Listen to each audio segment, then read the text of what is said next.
12월 27일 토요일 프리미어리그 분석 시작하겠습니다. 모든 경기 분석은 네이버 카페에서 확인 바랍니다. 이 경기는 네이션스컵 차출로 주포를 잃은 맨유와 중원 밸런스로 승부를 보는 뉴캐슬의 맞대결이다. 맨유는 은보에모가 아프리카 네이션스컵을 위해 대표팀에 합류하면서 일정 기간 동안 주전 공격수를 통째로 빼앗긴 상태에서 리그 일정을 치르고 있다 때문에 전방에서 수비 뒷공간을 파고드는 움직임과 전방 압박의 시작점, 세트피스에서의 타점까지 한꺼번에 빠지면서 전체 공격 기대값이 눈에 띄게 떨어진 흐름이다. 마트스 쿠냐와 마운트, 브루노 페르난데스가 라인 사이에서 연결을 시도하고 있지만 그 연결의 끝에서는 확실한 피니셔가 사라진 탓에 빌드업과 찬스 메이킹은 있어도 마무리가 부족한 장면이 계속 쌓이고 있다. 반면 뉴캐슬은 브루노 기마랑이스를 중심으로 중원을 넓게 쓰며 상대의 전방 압박을 한 번만 탈압박에 성공하면 곧바로 하프 스페이스를 점령하는 구조를 이미 몸에 익힌 팀이다. 최근 맨유의 가장 큰 문제는 전방 압박과 뒷라인 커버 타이밍이 엇박자로 돌아가면서 세컨드 라인이 자주 비고 박스 앞 공간이 텅 비는 장면이 반복된다는 점이다. 이 구간은 바로 브루노 기마랑이스가 가장 좋아하는 지점으로 그가 이 공간을 빠르게 점령해 인스텝 중거리 슈팅을 시도하는 순간 경기 흐름은 한 번에 꺾일 수 있다. 고드니 측면에서 맨유의 느린 커버를 계속 흔들고 볼테마드가 전방에서 버티며 시간을 벌어준다면 뉴캐슬은 브루노 기마랑이스에게 박스 앞에서 슈팅 각을 만들어줄 수 있는 장면을 꾸준히 생산할 수 있다. 그래서 전반부터 맨유가 공격적으로 나선다 하더라도 뒷라인 커버가 늦고 세컨드 라인 방어가 비는 패턴이 반복되면 뉴캐슬의 중거리 한방과 전환 상황에서의 효율성이 점점 더 위력을 발휘할 가능성이 크다. 더구나 맨유는 네이션스컵 차출로 인해 공격 로테이션 폭이 줄어든 만큼 후반 들어 체력과 집중력이 떨어지면 교체 카드에서도 뉴캐슬에 비해 상대적으로 선택지가 제한적이다. 그럼에도 불구하고 홈 경기라는 이점 덕분에 맨유가 초반 분위기를 잠깐 끌어올릴 여지는 있지만 시간이 지날수록 중원과 박스 앞에서의 완성도 차이가 서서히 드러날 수밖에 없다. 결국 공격의 축을 잃은 맨유와 중원 에이스가 버티는 뉴캐슬의 구조적 대비를 놓고 보면 이 경기는 뉴캐슬이 실리 있게 흐름을 잡고 결과까지 챙겨갈 가능성이 더 높은 매치업으로 보는 편이 합리적이다. 이 경기는 전형적인 실리 축구, 베이스 압도적 전방 압박후 구도로 노팅검이 얼마나 오래 버틸 수 있느냐가 핵심 변수다. 노팅검은 4-2-3-1을 통해 더블 피벗으로 처음으로 중앙을 막고 이고르 제수스의 버티기를 활용해 빠른 역습을 노리겠지만 상대가 맨시티라는 점을 고려하면 공격으로 전환할 수 있는 횟수 자체가 제한적일 수밖에 없다. 허드슨 오도이가 측면에서 한 번씩 탈압박을 성공시키더라도 주변 지원이 늦으면 깊숙한 지역까지 파고들기보다는 다시 뒷공간으로 공을 돌려야 하는 장면이 반복될 가능성이 크다. 깁스 화이트가 이 선에서 공을 잡는 구간도 상대 압박을 잠깐이라도 이겨낸 뒤에야 열리기 때문에 평소처럼 여유 있게 전진 패스를 선택하기는 쉽지 않은 흐름이다. 반면에 맨시티는 전방에서부터 강하게 압박을 걸어 노팅검의 빌드업을 끊고 짧은 패스와 포지션 로테이션으로 상대 수비 블록을 계속 흔들어갈 것으로 예상된다. 홀란드는 박스 안에서의 마무리뿐 아니라 센터백을 끌고 다니며 셰르키와 베르나르두, 실바 그리고 주변 이선 자원들이 슈팅각을 만들 수 있도록 공간을 만들어줄 가능성이 크다. 그래서 경기 초반부터 맨시티가 점유율과 슈팅 숫자에서 앞서는 흐름을 가져갈 공산이 크고 노팅검은 라인을 내린 채 버티는 시간이 길어질수록 세컨드 상황에서의 실점 위험이 커진다. 때문에 노팅검이 실리적인 컨셉으로 실점을 최소화하는데 어느 정도 성공하더라도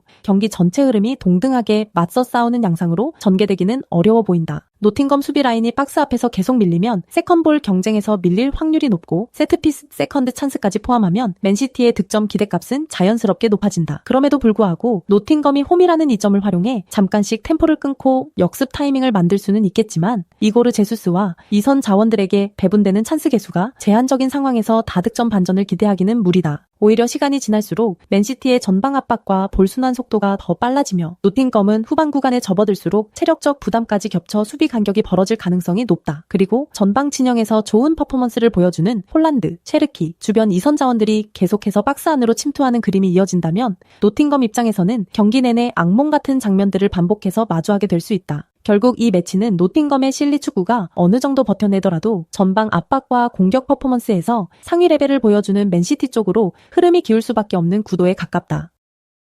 이번 경기는 후반 승부처 구간에 직선적인 공격 강도를 높여가는 아스날과 점유를 중시하지만 전환 수비에서 흔들릴 수 있는 브라이튼의 맞대결이라는 점에서 전술적 상성이 분명한 편이다. 아스날은 경기 초반에는 더블 볼란치를 중심으로 안정적인 빌드업을 통해 템포를 조절하면서 상대 압박 강도와 라인 강역을 체크하는 데 집중할 가능성이 크다. 전반에는 에제가 중원과 이선 사이에서 공을 받으며 미세하게 리듬을 조절하고 사카와 요케레스의 움직임을 테스트하는 단계에 머무를 수 있다. 하지만 후반으로 갈수록 아스날의 공격 방향은 점점 더 박스 정면을 향한 직선적인 선택으로 바뀌고 이 구간에서 부카요 사카의 역할이 크게 부각된다. 사카가 우측에서 치고 들어가며 낮은 크로스를 반복적으로 시도하면 브라이튼 수비수들은 볼과 골문을 동시에 의식해야 하기 때문에 자연스럽게 페널티 박스 안쪽으로 계속 밀려 들어갈 수밖에 없다. 그때 박스 안쪽에서 시선을 끌어놓은 상태에서 세컨드 라인의 요케레스가 하프 스페이스로 타이밍 좋게 파고들면 수비가 정비되기 전에 날카로운 슈팅각이 열리는 장면이 만들어지기 쉽다. 에제는 이 상황에서 사카와 요케레스 움직임 사이에 균열을 잃고 짧은 패스와 스루 패스를 섞어 둘 사이를 연결하는 역할을 맡게 되고 이는 곧바로 박스 안과 박스 앞을 동시에 위협하는 장면으로 이어진다. 브라이튼은 미토마와 그루다를 활용해 측면과 중앙 사이를 넓게 쓰며 아스날의 압박을 풀어나갈 수 있지만 풀백과 윙어의 위치가 위로 올라간 상태에서 전개가 끊길 경우 역습 한 번에 곧바로 위험에 직면할 수 있다. 특히 더블 볼란치가 넓게 벌어진 상태로 서 있다가 볼을 잃어버리는 순간 브라이튼의 센터백 앞 공간이 빈 채로 노출되고 이 공간을 에제와 요케레스가 동시에 노릴 수 있는 구조가 된다. 아스날은 이런 장면에서 굳이 복잡하게 풀지 않고 끊어낸 뒤 곧바로 전방으로 직선적인 패스를 연결해 상대 진영 박스 근처까지 빠르게 접근하는 선택을 선호할 가능성이 높다. 후반 60분을 기점으로 브라이튼의 전방 압박 강도가 떨어지기 시작하면 아스날의 더블 볼란치와 이선 자원들이 더 여유있게 공을 다루면서 사카와 요케레스가 번갈아가며 하프 스페이스를 공략하는 시간이 길어질 수 있다. 이 시점은 브라이튼에게는 라인 강력이 벌어지고 아스날에게는 수직적인 패턴을 통해 마무리각을 만드는데 최적화되는 구간이라 후반 막판일수록 홈팀 쪽 득점 기대값이 더 크게 쌓일 여지가 크다. 브라이튼이 점유를 통해 아스날의 공격 시간을 줄이려 하겠지만 강한 전환 한두 번만 허용해도 경기 분위기가 크게 기울 수 있다는 점에서 심리적인 부담도 무시하기 어렵다. 결국 이 경기는 점유와 창의성보다 후반 승부처 구간에서 누가 더 직선적인 한방과 하프 스페이스 침투를 효율적으로 활용하느냐가 핵심인 승부라고 볼 수 있고 그 구조에서는 아스날 쪽이 한 발 앞서 있다. 이 경기는 공격 전개 속도와 마무리 완성도가 모두 떨어지는 두 팀이 맞붙는 전형적인 답답한 공방전 양상이 예상된다. 브렌트퍼드는 더블 볼란치와 이선 라인을 통해 안정적인 볼 순환은 가져가겠지만 전진 패스 타이밍과 침투 시점이 한 박자씩 느려 박스 근처에서의 위협도가 제한될 가능성이 크다. 티아고가 최전방에서 공을 받아줄 때 동료들의 동시 움직임이 늦어지면 슈팅각을 만들기보다 다시 뒤로 빼는 상황이 반복되며 경기 리듬이 무뎌질 수 있다. 와타라와 옌센의 연계 역시 측면과 중앙의 연결 지점에서 템포를 살리지 못하면 상대 수비 블록은 크게 흔들리지 않고 버틸 여지가 충분하다. 본머스 또한 빠른 수비 전환 덕분에 뒤쪽에서는 라인 붕괴를 최소화하겠지만 에바니우송과 이선 자원들의 타이밍 엇박자가 계속되면 박스 점령 후에도 마무리까지 이어지는 장면이 적을 수밖에 없다. 브룩스와 클라위베르트가 공을 잡는 구간은 나쁘지 않더라도 마지막 선택이 늦어지면 슈팅보다는 다시 패스 선택으로 돌아가며 공격의 날이 무뎌진다. 그래서 양팀 모두 볼 점유율을 비슷하게 나눠 가지더라도 실질적인 유효 슈팅 숫자에서는 서로 큰 차이를 만들지 못한 채 비슷한 수준으로 머무를 가능성이 높다. 결국 결정적인 차이를 만들어줄 수 있는 구간은 세트피스다. 코너킥이나 프리킥에서 세트 패턴을 한두 번씩 시도하겠지만 수비 라인이 크게 붕괴된 팀들이 아니라는 점에서 다득점으로 터질 가능성은 크지 않다. 두 팀 모두 수비 전환이 빠르고 라인 강력을 급격히 무너뜨리지 않는 대신 공격에서 과감성이 부족해 서로 박스 근처까지는 가도 마무리 단계에서 사라지는 장면이 반복될 공산이 크다. 이런 구조에서는 어느 한쪽이 일방적으로 밀어붙이기보다는 서로의 약점을 뚫지 못한 채 경기 시간이 흘러가는 그림이 더 자연스럽다. 그래서 전반부터 골이 나올 듯 말 듯 한 장면만 이어지다가 후반에도 세트피스에서 한두 번의 위협 장면을 주고받는 정도에서 균형이 유지될 가능성이 높다. 그럼에도 누군가 실수 한 번으로 실점을 허용할 여지는 있지만 양팀의 공격 완성도와 전개 속도만 놓고 보면 어느 쪽도 확실하게 승부를 마무리할 카드가 부족해 보인다. 종합하면 답답한 템포와 낮은 찬스 전환, 효율 속에서 양팀 모두 서로를 끝내 제압하지 못하고 승부를 가르지 못할 가능성이 큰 경기다. 이 경기는 벌리의 허술한 수비 조직과 에버튼의 세트피스 제공권 중심 공격이 정면으로 맞붙는 그림이다. 벌리는 이미 34실점을 기록하며 경기당 2실점 가까운 흐름을 이어가고 있기 때문에 박스 안 수비와 세컨볼 처리에서의 불안이 단순한 일시적 문제가 아니라 구조적인 한계로 굳어진 상황이다. 브로야와 브룬 라르센이 전방에서 나름대로 움직임을 가져가더라도 중원과 수비 라인이 받쳐주지 못해 앞에서 만들어 놓은 장면이 금세 상대에게 되돌려지는 패턴이 반복되고 있다. 우고축구가 수비 라인 앞에서 최대한 버텨주려 하지만 팀 전체가 내려앉는 구간이 길어질수록 커버해야 할 공간이 넓어지고 결국 박스 앞 세컨볼 경쟁에서 밀리는 장면이 자주 나온다. 반면 에버튼은 전방에서부터 라인을 무리하게 끌어올리기보다는 수비 블록을 형성한 뒤 공을 탈취하면 곧바로 측면과 이선을 향해 직선적인 전개를 시도하는 현실적인 운영을 보여줄 가능성이 크다. 그릴리시는 벌리 수비 사이에서 파울을 유도하거나 드리블로 중앙을 파고들며 공격 리듬을 만들어내는 역할을 맡을 것이고 이 과정에서 자연스럽게 코너킥과 프리킥 횟수가 누적될 수 있다. 바리는 박스 안에서 이미 타점 싸움에서 우위를 점할 수 있는 피지컬을 갖춘 자원이기 때문에 벌리 센터백들이 마크를 제대로 유지하지 못하는 순간 곧바로 실점 위협으로 이어질 여지가 크다. 듀스버리 홀은 세컨 라인에서 박스 안으로 늦게 침투하며 바리가 떨려워준 볼이나 세트피스 세컨볼을 노려 중거리 슈팅까지 연결할 수 있는 타입이라 벌리 수비 입장에선 한 번 막아내도 두 번째, 세 번째 상황에 계속 시달릴 수 있다. 그래서 벌리가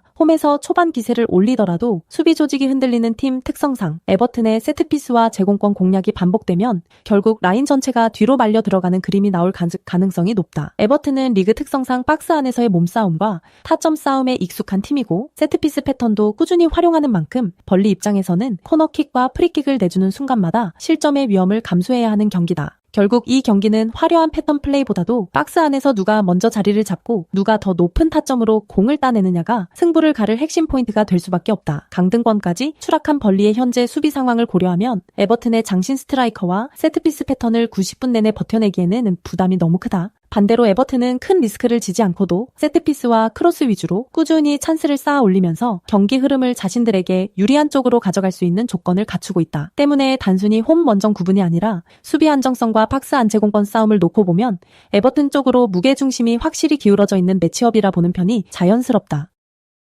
이 경기는 안필드에서 열리는 만큼 초반부터 리버풀이 점유를 가져가며 울버햄튼을 자기 진영 깊숙이 밀어넣는 그림이 예상된다. 살라와 이삭의 공백이 존재하지만 리버풀은 에키티케를 최전방에 두고 이선에 비르츠반 소보슬러이 키에사를 배치함으로써 오히려 더 다양한 패턴으로 상대를 두드리는 전개를 준비해 둘 수 있다. 중원에서는 맥 앨리스터가 경기 템포를 조절하면서 때로는 뒤에서 빌드업을 지휘하고 때로는 세컨드 라인에서 직접 박스 안으로 침투하는 이중 역할을 수행할 가능성이 높다. 울버햄튼은 5-3-2 블록을 형성해 페널티 박스 근처를 촘촘히 막으려 하겠지만 라인을 지나치게 낮게 두는 순간 미드필더와 수비 라인 사이 공간이 비며 이 구간이 리버풀 이선의 놀이터가 될 수 있다. 특히 후반 승부처에서 소보슬러이가 측면에서 드리블 후 낮은 크로스를 시도하는 장면이 반복되면 울버햄튼의 수비형 미드필더는 박스 앞을 지키는 동시에 측면 크로스 차단까지 의식해야 하는 부담을 안게 된다. 그 사이에 맥 앨리스터가 하프 스페이스에서 타이밍 좋게 박스 안으로 침투해 들어가면 세컨드 볼 상황이든 직접 슈팅이든 울버햄튼 입장에서는 반박자 늦게 반응할 수밖에 없는 구조가 만들어진다. 에키티케는 이런 상황에서 수비수들을 끌고 다니며 공간을 만들어주는 역할을 수행하고 키에사는 반대편에서 컷인으로 마무리를 노리는 패턴을 가져갈 수 있어 리버풀의 박스 안 위협도는 생각보다 크게 떨어지지 않는다. 울버햄튼이 방역을 노릴 수 있는 구간은 리버풀의 라인이 과감히 올라간 직후 역습뿐인데 스트란드 라르센에게 들어가는 롱볼이 제대로 연결되더라도 뒤를 받쳐줄 숫자가 부족해 실제 유효 슈팅까지 이어질 확률은 제한적이다. 그래서 경기 전체 흐름은 리버풀이 안필드의 분위기와 탄탄한 선수층을 앞세워 중원과 측면을 동시에 장악하고 후반으로 갈수록 울버햄튼의 체력을 갈아먹으면서 골 기대값을 꾸준히 높여나가는 그림에 가깝다. 그럼에도 불구하고 리버풀이 일정상 로테이션을 일부 가동할 가능성은 있겠지만 스쿼드 뎁스와 안필드 홈 경기라는 변수를 감안하면 경기력 하락폭은 크지 않을 것으로 보는 편이 현실적이다. 결국 리버풀의 전방 압박과 하프 스페이스 침투 그리고 후반 승부처에서의 공세 강도를 감안했을 때 이 경기는 리버풀이 무난하게 승점 3점을 가져갈 확률이 높은 매치업이라고 볼 수 있다.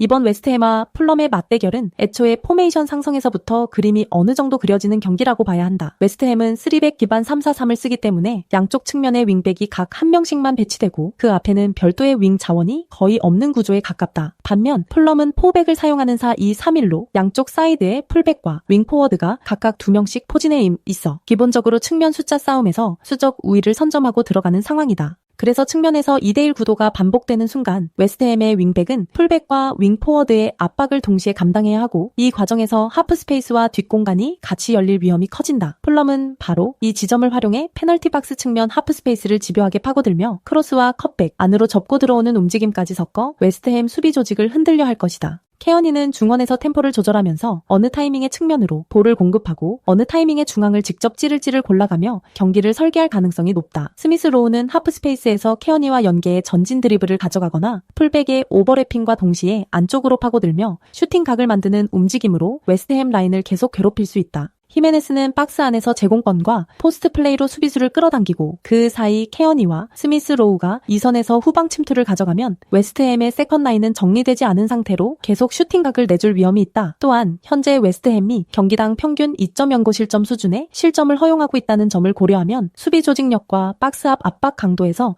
이미 경고등이 들어와 있는 상황이라고 봐야 한다. 3백 라인이 박스 안으로 말려 들어갈수록 윙백 뒤 공간과 하프 스페이스는 더 넓게 열리고 플럼의 측면 2대1 구조는 시간 지날수록 더 큰 위력을 발휘할 가능성이 크다. 웨스트햄이 홈에서 라인을 조금 더 올리며 주도권을 잡으려 할수록 플럼 입장에서는 전환 속도를 높여 역습과 세컨 찬스를 동시에 노릴 수 있는 여지가 커진다. 결국 이 경기는 측면 숫자 싸움과 하프 스페이스 침투에서 우위를 점하는 팀이 승부를 가져갈 확률이 높은데 두 팀 전술 구조만 놓고 보면 플럼 쪽이 훨씬 더 준비가 잘 된 그림이다. 웨스트햄도 세트피스나 보웬의 개인 능력을 통해 한두 번은 위협적인 장면을 만들 수 있겠지만 90분 내내 수비 강력과 측면 커버를 버텨내기에는 위험 부담이 너무 크다. 그래서 전술적 상성과 최근 실점 패턴, 그리고 측면 수적 우위까지 종합해보면 이번 매치는 플럼이 경기를 자신들의 흐름으로 설계하고 결과까지 가져갈 가능성을 더 높게 보게 된다. 이번 매치는 4-2-3-1 대칭 구도 안에서 누가 더 안정적인 후방 빌드업과 전진 패스 루트를 바탕으로 하프라인 위 공간을 선점하느냐가 핵심이다. 아스톤 빌라는 센터백들이 폭넓게 벌려 라인을 넓힌 뒤 그 사이로 3선 미드필더가 라아 볼피아나 형태로 내려와 공을 받는 구조로 압박을 풀고 한 템포 빠른 전진 패스를 통해 중원과 공격 라인으로 공을 공급한다. 이 빌드업 구조는 단순히 수비 라인에서만 공을 돌리는 것이 아니라 내려온 미드필더를 통해 중앙과 측면으로 동시에 전개가 가능해지기 때문에 첼시 수비 입장에서는 어느 지점을 우선적으로 막아야 할지 판단이 늦어지는 상황을 반복해서 맞을 수 있다. 와킨스가 뒷공간과 사이드 채널을 번갈아 침투하고 맥기니 박스 투 박스 움직임으로 중원을 휘저으면서 틸레만스가 전진 패스를 곧바로 연결하는 그림이 계속 형성되면 첼시 포백은 라인 유지와 커버를 동시에 해내기 버거운 구간에 놓일 가능성이 크다. 반대로 첼시는 주앙 페드로 레투 콜파머를 앞쓴 공격에서 개개인의 기술과 번뜩임으로 찬스를 만드는 힘은 분명 있지만 그동안 아스톤 빌라와 비슷한 구조의 빌드업을 활용하는 팀들을 상대로 수비 조직력이 흔들리는 장면을 여러 차례 보여왔다. 특히 전방 압박 타이밍이 어긋나고 더블 볼란치와 수비 라인 사이 간격이 벌어지는 구간에서 하프 스페이스를 파고드는 패턴과 측면에서 안쪽으로 접고 들어오는 움직임에 취약한 모습을 드러내면서 실점 장면들이 반복되는 흐름을 경험한 바 있다. 아스톤 빌라가 지금과 같은 연승 흐름 속에서 자신감까지 한껏 올라와 있는 상황이라면 이번 경기에서도 동일한 전개를 통해 전진 패스 루트를 다양하게 열어두고 양질의 득점 기회를 자연스럽게 늘려갈 가능성이 높다. 첼시 입장에서는 안방이라는 이점을 가지고 경기에 나서더라도 라인을 올린 상태에서 빌드업에 실패하는 순간 곧바로 역습과 전진 패스에 뒷공간을 내주는 그림을 경계해야 하며 이 부분을 완벽하게 통제하지 못한다면 경기 내내 쫓아가는 흐름에 갇힐 수 있다. 결국 이 경기는 후방 빌드업에서 한번 압박을 풀어낸 뒤 어느 팀이 더 다채로운 전진 패스 루트와 하프 스페이스 공략으로 박스 앞까지 진입하느냐의 싸움이고 최근 경기력과 전술 완성도만 놓고 보면 아스톤 빌라 쪽으로 무게가 실리는 것이 자연스럽다. 그래서 배팅 관점에서는 첼시가 안방에서 버티더라도 아스톤 빌라의 라 볼피아나 빌드업과 다양한 패턴 공격이 결국 경기 흐름을 통째로 가져갈 가능성을 우선적으로 고려하는 쪽이 합리적이다.